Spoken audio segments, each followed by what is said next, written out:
Здесь сирень. Сегодня еще посмотрим. Юбку убрали.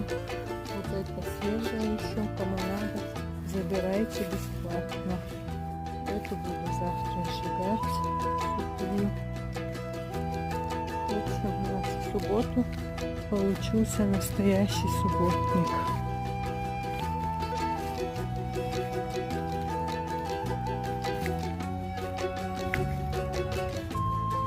Это наша черемуха.